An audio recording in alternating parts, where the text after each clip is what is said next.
আসসালামু আলাইকুম বন্ধুরা, আজকের ভিডিওতে আমি আপনাদের সাথে খুবই গুরুত্বপূর্ণ একটি ভিডিও শেয়ার করতে চলেছি, যেটাতে একজন অমুসলিম মহিলা ডাক্তার ডক্টর জাকির নায়েককে প্রশ্ন করে যে ইসলাম ধর্মে পরিবার পরিকল্পনার অনুমোদন আছে কি না, অর্থাৎ পরিবার পরিকল্পনার বিষয়ে ইসলামিক বিধান কি এবং ইসলামিক দৃষ্টিতে গর্ভপাত বা অ্যাবর্শন করা কেমন।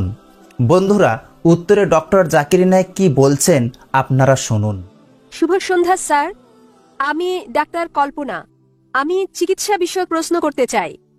মূলত ইসলামে পরিবার পরিকল্পনার অনুমোদন আছে কিনা এবং সাধারণত কেন লোকেরা এমটিপি অর্থাৎ মেডিকেল টার্মিনেশন অফ প্রেগন্যান্সিকে টিএল অপেক্ষা বেশি পছন্দ করে থাকে এবং তাদেরকে টিএল এর ব্যাপারে রাজি করানো বেশ কঠিন, অথচ এমটিপি করানো অনেক সহজ। কেন এমন হয়? বোন ডাক্তার তাই অনেক শব্দ সংক্ষেপ এমটিপিটিএল ব্যবহার করেছেন। বেশিরভাগ শ্রোতা এগুলো না বুঝতে পারেন, তবে আমি নিজে ডাক্তার হয় বুঝতে পারছি তিনি কি বোঝাতে চাচ্ছেন। বোন প্রশ্ন করেছেন ইসলামে পরিবার পরিকল্পনার সম্পর্কে, যে কেন মুসলিমদের টিএল অর্থাৎ টিউবার লাইগেশন মানে স্থায়ী পরিবার পরিকল্পনা পদ্ধতির চেয়ে এমটিপি অর্থাৎ মেডিকেল টার্মিনেশন অব প্রেগন্যান্সিতে রাজি করানো সহজ। দুটোর উত্তর একসঙ্গে দিচ্ছি। পরিবার পরিকল্পনা একটা অত্যন্ত বড় এবং ব্যাপক ধারণা, পরিবারের পরিকল্পনা, এবং মূলত লোকেরা পরিবারের পরিকল্পনা করে সন্তানদের আগমন বন্ধ করতে চায়। তাহলে এক্ষেত্রে ইসলামে কি বলা হয়েছে? পরিবার পরিকল্পনার স্থায়ী যে সকল পদ্ধতি রয়েছে, হতে পারে এটা টিউবার লাইগেশন টিএল যেটা বলেছেন, হতে পারে ভ্যাসেক্টমি, তবে যে কোনো স্থায়ী পরিবার পরিকল্পনা পদ্ধতি ইসলামে নিষিদ্ধ। দ্বিতীয়ত, যে কোনো ধরনের গর্ভপাত, যে কোনো MTP medical termination of pregnancy এটা নিষিদ্ধ, কারণ মায়ের জীবনের জন্য ঝুঁকিপূর্ণ না হওয়া সত্ত্বেও আপনি একটা জীবন হত্যা করছেন। যদি মায়ের জীবন ঝুঁকিপূর্ণ হয়ে পড়ে, এ কারণে যে ইতোপূর্বে তার কয়েকবার অপারেশন করা হয়েছে এবং ডাক্তাররা যদি বলেন যে তার 4-5 বার অপারেশন করা হয়েছে, আরো একবার করলে তার জীবন ঝুঁকিপূর্ণ হতে পারে, অথবা তার হার্টের কোনো সমস্যা থাকলে এবং সে আর গর্ভধারণের কোনো কষ্ট সহ্য করতে না পারলে, সেক্ষেত্রে ইসলামী শরিয়ার বক্তব্য হচ্ছে বড় ক্ষতি রোধ করার জন্য ছোট ক্ষতি মেনে নেওয়া ভালো। মায়ের জীবন পৃথিবীতে আসতে যাওয়া সন্তানের জীবনের চেয়ে বেশি মূল্যবান। এহেন পরিস্থিতিতে শেষ ব্যবস্থা হিসেবে এসব পদ্ধতি ব্যবহার করা যেতে পারে। যে কোনো ধরনের স্থায়ী পদ্ধতি হোক, তা টিউবার লাইগেশন হতে পারে, ভ্যাসেক্টমি কিংবা হতে পারে মেডিকেল টার্মিনেশন অফ প্রেগন্যান্সি, তা কেবল এইসব ক্ষেত্রে ব্যবহার করা যাবে, অন্য কোনো ক্ষেত্রে ব্যবহারের অনুমতি নেই। কেন নিষিদ্ধ এই সকল পদ্ধতি? কারণ পবিত্র কোরআনে বলা হয়েছে, সূরা আনাম অধ্যায় নম্বর 6 আয়াত নম্বর 151, স্বীয় সন্তানদেরকে দারিদ্র্যের ভয়ে হত্যা করো না, কারণ আল্লাহ সুবহানাহু ওয়া তাআলা তোমাদের ও তোমাদের সন্তানদের আহার দেবেন। আল্লাহ আবার বলেছেন সূরা ইসরা সূরা নম্বর 17 আয়াত নম্বর 31, দারিদ্র্যের ভয়ে তোমাদের সন্তানদের হত্যা করো না, তোমাদের সন্তানদের ও তোমাদেরকে আল্লাহ জীবনোপকরণ দেবেন। সন্তান হত্যা করা হচ্ছে কঠিন পাপ। সুতরাং এই আয়াত অনুযায়ী যে কোনো মানুষকে হত্যা করা নিষিদ্ধ, এমনকি যে শিশু পৃথিবীতে আসছে তা সহ সব রকম মানুষ হত্যা করা নিষিদ্ধ। অন্যান্য অস্থায়ী পদ্ধতি গ্রহণের ব্যাপারে আলেমগণের মধ্যে মতভেদ রয়েছে। প্রথমে সবচেয়ে প্রচলিত হচ্ছে কপারটি। আর এই কপারটি আমি যখন পড়তাম মেডিকেল কলেজে তখন শিখেছিলাম এটা হচ্ছে একটা জন্ম নিরোধক। কিন্তু কপারটির ক্ষেত্রে কি ঘটে? ডিম্বাণু ও শুক্রাণু মিলে ইতোমধ্যেই তৈরি করে ফেলেছে জাইগোট, কিন্তু এই কপারটি জাইগোটকে জরায়ুর দেয়ালে ঝুলে থাকতে বাধা দেয়, মাতৃগর্ভের দেয়ালে লেগে থাকতে বাধা দেয়। তাই এটা খুবই আগাম গর্ভপাত ছাড়া কিছুই নয়। সুতরাং ইসলাম মতে যারা চিকিৎসা বিজ্ঞান সম্পর্কে জানেন তাদের ধারণায় কপারটিও নিষিদ্ধ। অন্যান্য অস্থায়ী পদ্ধতিগুলোর ব্যাপারে হতে পারে কন্ডম, হতে পারে অন্যান্য কোনো পদ্ধতি, মতপার্থক্য আছে। একদিন এক ব্যক্তি আমাদের নবীর কাছে এসে বললেন যে আমি করে থাকি আজল অর্থাৎ রতি বিরতিকরণ, এমন অবস্থায় বন্ধ করি যাতে নির্গত তরল স্ত্রী দেহে প্রবেশ করতে না পারে। এবং নবী চুপ ছিলেন। যেসব লোক কোনো অস্থায়ী ব্যবস্থার পক্ষে তারা বলেন নবী চুপ ছিলেন মানে অনুমতি দিয়েছেন, অন্য দল বলছে নবী চুপ ছিলেন মানে অনুমতি দেননি। মতপার্থক্য রয়েছে। তবে এখন আমি ফিরে যাব, কেন একজন মানুষ পরিবার পরিকল্পনা গ্রহণ করতে চায়, এটা আমার মূল প্রশ্ন। সাধারণত একজন ডাক্তার কারো মাথা ব্যথা হলে তাকে অ্যাসপিরিন দেন, ক্রোসিন দেন। এটা কিন্তু প্রতিকার নয়, এটা একটা লক্ষণ ভিত্তিক চিকিৎসা। ব্যথার মাত্রাটা বাড়িয়ে দেয় যাতে আপনি ব্যথাটা অনুভব করেন না, কিন্তু এটা রোগের প্রকৃত নিরাময় নয়। জীবাণু ধ্বংস করাই হচ্ছে নিরাময়ের সর্বোৎকৃষ্ট উপায়। সুতরাং প্রথমে আমাদেরকে খুঁজে বের করতে হবে কেন মানুষজন পরিবার পরিকল্পনা গ্রহণ করতে চায়। যেসব কারণ খুঁজে পাওয়া যায় সেগুলোকে দুটো বড় ক্যাটাগরিতে ভাগ করা যায়। প্রথম ক্যাটাগরি হচ্ছে দারিদ্র্য। আপনি জানেন আমি দরিদ্র, যদি আমার অনেক সন্তান হয় তাহলে আমার নুনান্তে পান্তাপূর্ণর অবস্থা, অনেক সন্তান হলে মারাই পড়বো। অপর দলটা হচ্ছে ধনী, আমার অনেক টাকা আছে, তবে আমি আমার সন্তানকে ডাক্তার বানাতে চাই, আমার সন্তানকে ইঞ্জিনিয়ার বানাতে চাই। তারা এজন্যই পরিবার পরিকল্পনা করেন যাতে সন্তানকে ভালোভাবে মানুষ করতে পারেন। ইনশাল্লাহ দুটোই আলোচনা করব। প্রথম ক্যাটাগরির মানুষের কথা বলি, তারা দরিদ্র শ্রেণীর। ইসলামে এই সমস্যার সমাধান রয়েছে। ইসলাম ধর্মের তৃতীয় স্তম্ভ হচ্ছে জাকাত। প্রত্যেক ধনী ব্যক্তি যাদের সম্পদ নিসাব লেভেলের উপরে আছে, যাদের আছে 85 গ্রামের বেশি স্বর্ণ বা সমপরিমাণ, তাদের প্রত্যেক চান্দ্র বছরে অতিরিক্ত সম্পদের 2.5% দান করতে হবে। প্রত্যেক ধনী ব্যক্তি যদি জাকাত দেয়, দুনিয়া থেকে দারিদ্র্য ঘুচে যাবে, একটি মানুষও আর না খেতে পেয়ে মারা যাবে না। সুতরাং যদি আপনার সমস্যা দারিদ্র হয়ে থাকে, ইসলামে তার সমাধান আছে। এবং যে ব্যক্তি জাকাত নেবে সমাজে সে ছোট হয়ে যাবে না। আর যে ধনী ব্যক্তি জাকাত দেন, তিনিও দরিদ্রকে দয়া করছেন না, কারণ সম্পদ আল্লাহর দান, জাকাত দেয়া তার কর্তব্য। তিনি গরিবদের করুণা করছেন না।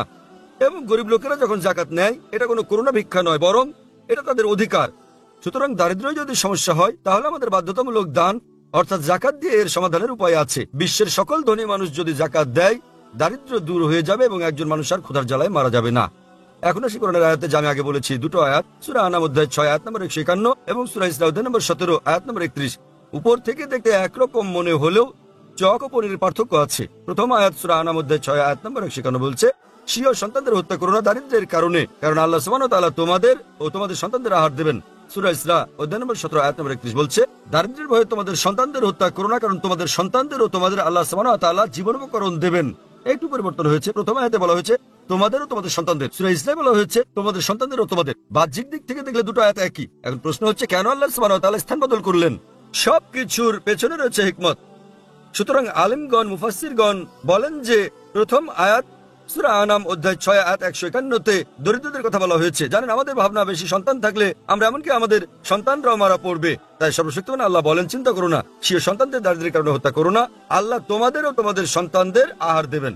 প্রথম আয়াতটা দরিদ্রদের জন্য, দ্বিতীয় আয়াত হচ্ছে ধনীদের জন্য। আর আমার কোনো আর্থিক সমস্যা নেই, তবে আমার ইচ্ছা আছে আমার সন্তান সংখ্যা কম হলে আমি তাদের ডাক্তার বানাবো, তাদেরকে ইঞ্জিনিয়ার বানাবো। তাই আল্লাহ বলেন, দারিদ্র্যের কারণে তোমাদের সন্তানদেরকে হত্যা করো না, আল্লাহ তোমাদের সন্তানদের ও তোমাদেরকে আহার দেবেন। অর্ডার বদলে গেল। যারা ধনী অর্থাৎ দ্বিতীয় ক্যাটাগরির মানুষ, তাদের সমস্যার সমাধানটা কি? শুধু আপনাদের অবগতির জন্য বলছি, আমি আমার পিতামাতার পঞ্চম সন্তান। যদি তারা পরিবার পরিকল্পনা করতেন, আমার জন্মই হতো না। আপনার মতে আমি কি সমাজের জন্য আশীর্বাদ না অভিশাপ? আপনি জানেন, বিশ্বের সমাজে শ্রেষ্ঠ পেশা ডাক্তার, চিকিৎসক।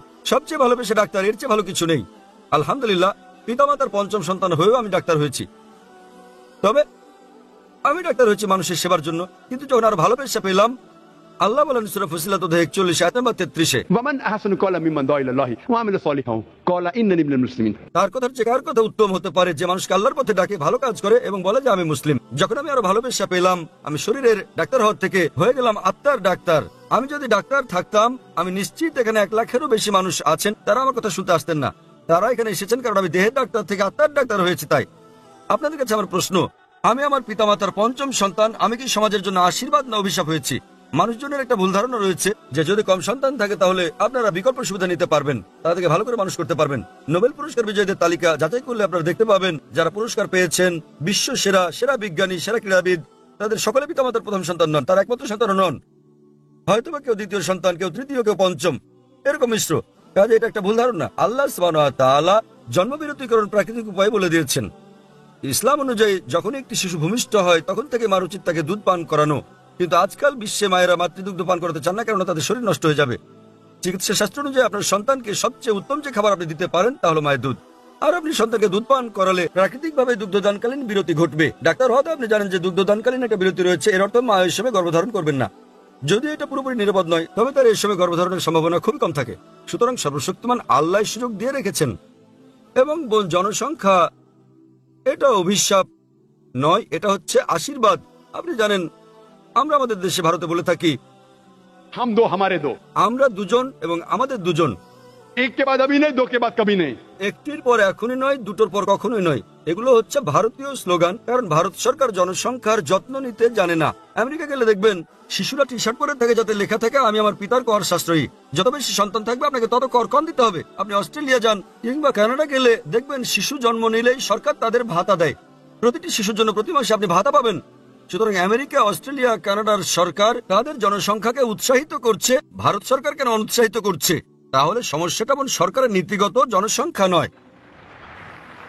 আপনি জানেন কিনা, এখন দুটো দেশ যারা সুপার পাওয়ার হওয়ার জন্য প্রতিযোগিতা করছে, এরা হচ্ছে চীন আর ভারত। বিশ্বের সবচেয়ে বেশি জনসংখ্যা চীনের, দ্বিতীয় ভারত। বর্তমানে ভারত ও চীন সুপার পাওয়ার হওয়ার জন্য প্রতিযোগিতা করছে। কেন? কারণ চীন ভারত উভয় দেশেরই বিপুল জনশক্তি রয়েছে। যখন আমি বলি জনশক্তি, এর মানে মানুষের শক্তি, তাতে নারীরাও আছেন। চীন এবং ভারতের জনশক্তি আছে, সে কারণেই আজ আপনারা দেখেন আমেরিকা এই দেশে বিনিয়োগ করছে, লক্ষ্য করবেন পশ্চিমা দেশে বিনিয়োগ করছে, শেয়ার বাজার বাড়ছে। কেন? জনসংখ্যার জন্যই। সুতরাং জনসংখ্যা এটা একটা আশীর্বাদ, অভিশাপ নয়। তাই আপনি যদি চান আপনার সন্তান হবে ডাক্তার বা ইঞ্জিনিয়ার, ভাববেন না, আপনি জানতেন না আপনার পঞ্চম সন্তানটি ডাক্তার হবে কিংবা ইঞ্জিনিয়ার হবে। তবে এর অর্থই নয় যে আপনার আরো সন্তান থাকলে তাদেরও বেশি সুযোগ দিতে পারতেন। তৃতীয় আর একটা ক্যাটাগরি, এটা একটা একক ক্যাটাগরি। একসময় কেউ আমাকে বলেছিল যে ভাই জাকির, আমি ধনী, সন্তান মানুষ করার ঝামেলার মধ্যে আমি নেই। আপনি জানেন আমি ধনী, তাই অর্থের কোনো সমস্যা নেই এবং সন্তানকে ডাক্তার বা ইঞ্জিনিয়ার বানানোর ঝামেলার মধ্যে আমি নেই। আমি আমার জীবনটাকে উপভোগ করতে চাই। তৃতীয় ক্যাটাগরি। আমি তাকে বললাম, তথাপিও আপনি জীবনকে উপভোগ করতে চাইলে সবচেয়ে উত্তম হচ্ছে সময় মতো বিয়ে করুন, ঠিক সময় সন্তান নিন, যেন যথাসময়ে অবসর নিতে পারেন। আপনারা জানেন ভারতে এরকম কিছু সম্প্রদায় রয়েছে, যেমন গুজরাটি, তারা সবাই তাড়াতাড়ি বিয়ে করে ফেলে। 19, 20, 21 বছরের মধ্যে তাড়াতাড়ি সন্তান নেয়। তাদের বয়স 35 থেকে 40-এ পৌঁছলেই তাদের সন্তানেরা তাদের ব্যবসা বাণিজ্যের দায়িত্ব গ্রহণ করে। সুতরাং 40 বছরই তারা অবসর নিতে পারে, অন্যরা সবাই 60-70 বছর অবসর নেয়। 40 বছর বয়সে যাদের সন্তানেরা ব্যবসা বাণিজ্যের দায়িত্ব নিতে পারে, তারা জীবন উপভোগ করতে পারে। সুতরাং আপনি উপভোগ করতে চাইলে সময় মতো বিয়ে করুন, সন্তান নিন, আরাম করুন, জীবনকে উপভোগ করুন। তাই ব্যক্তিগতভাবে আমি আমার মতামত দিতে চাই। পরিবার পরিকল্পনার ক্ষেত্রে আমি সেসব দলের পণ্ডিতদের কথা বিশ্বাস করি। আল্লাহ কোরআনে বলেছেন সূরা আলে ইমরান অধ্যায় নম্বর 3 আয়াত নম্বর 54, मकरू मकर अल्लाह वल्लाहु खैरुल माकिरीन। তারা চক্রান্ত করেছে, আল্লাহ কৌশল করেছেন এবং আল্লাহ কৌশলীদের শ্রেষ্ঠ। সুতরাং যদি ভেবে থাকেন আপনি ভালো পরিবার পরিকল্পনা করতে পারেন, তাহলে আপনাকে স্বাগতম। তবে আমি আমার পরিবার পরিকল্পনা স্রষ্টার হাতে ছেড়ে দিয়েছি, আর সেটাই উত্তম। আশা করি উত্তরটা। উত্তরে ডক্টর জাকির নায়েক বলছেন, পরিবার পরিকল্পনার মাধ্যমে অনেকেই সন্তান জন্মদানের প্রক্রিয়াটি বন্ধ করতে চায়। তবে ইসলাম ধর্মে পরিবার পরিকল্পনার বিষয়ে কোনো অনুমোদন নেই। ইসলাম ধর্মে পরিবার পরিকল্পনার সকল স্থায়ী প্রক্রিয়া নিষিদ্ধ করা হয়েছে, আর যে কোনো গর্ভপাত বা অ্যাবর্শন প্রক্রিয়াও নিষিদ্ধ রয়েছে। কারণ এতে মায়ের জীবনের ঝুঁকি না হলেও আগত সন্তানের হত্যা করা হয়। তবে যদি কোনো মহিলার আগে সন্তান জন্মদানে একাধিক অপারেশন করা হয়ে থাকে আর ডাক্তারদের মতে যদি পুনরায় অপারেশন তার জীবনের ঝুঁকি থেকে থাকে, তাছাড়া সে যদি হার্ট পেশেন্ট হয়ে থাকে এবং গর্ভধারণের কোনো কষ্ট সহ্য করতে অক্ষম হলে, সেক্ষেত্রে ইসলাম ধর্ম যে কোনো স্থায়ী পদ্ধতি গ্রহণের, এমনকি গর্ভপাতও করার অনুমোদন দিয়ে থাকে। কারণ মায়ের জীবন আগত সন্তানের জীবনের থেকে অধিক মূল্যবান। তবে অন্যান্য পরিস্থিতির ক্ষেত্রে এ বিধানটি প্রযোজ্য নয়। কারণ পবিত্র কুরআনের একাধিক আয়াতে আল্লাহ তাআলা দরিদ্রতার ভয়ে আগত সন্তানের হত্যা করতে নিষেধ করেছেন। কেননা আল্লাহ তাআলা প্রতিটি প্রাণীর রিজিকের ব্যবস্থা করে থাকেন। ডক্টর জাকির নায়েক আরও বলেন, পরিবার পরিকল্পনার অন্যান্য অস্থায়ী পদ্ধতি গ্রহণের সম্পর্কে আলেমদের মধ্যে মতভেদ রয়েছে। অনেক আলেম ব্যক্তিরা পরিবার পরিকল্পনার অস্থায়ী পদ্ধতি গ্রহণের বিষয়টি বৈধ মনে করেন, আবার অনেক আলেম ব্যক্তি বৈধ মনে করেন না। এছাড়াও বন্ধুরা, ডক্টর জাকির নায়েক এ বিষয়ে পবিত্র কোরআন ও হাদিসের আলোকে অনেক গুরুত্বপূর্ণ কিছু কথা বলেছেন। ইতিপূর্বে এই ভিডিওতেই আপনারা শুনেছেন। বন্ধুরা, আপনারা ডক্টর জাকির নায়েকের ভিডিও ক্লিপটি দেখলেন, শুনলেন এবং বুঝলেন। আশা করি এই ভিডিওটি আপনাদের কাছে ইনফরমেটিভ মনে হয়েছে। তাই এই ভিডিওটি সম্পর্কে আপনাদের মতামত কি তা কমেন্ট বক্সে অবশ্যই জানাবেন। এই ভিডিওটিতে একটি লাইক দিয়ে সোশ্যাল মিডিয়ার সমস্ত জায়গায় শেয়ার করে সকলকে ও সকল মুসলিম উম্মাহকে দেখার সুযোগ করে দিন। আবারও দেখা হবে পরবর্তী কোন এক ভিডিওতে ইনশাআল্লাহ। ততক্ষণ পর্যন্ত নিজের এবং আপনজনের প্রতি খেয়াল রাখবেন। আল্লাহ হাফেজ।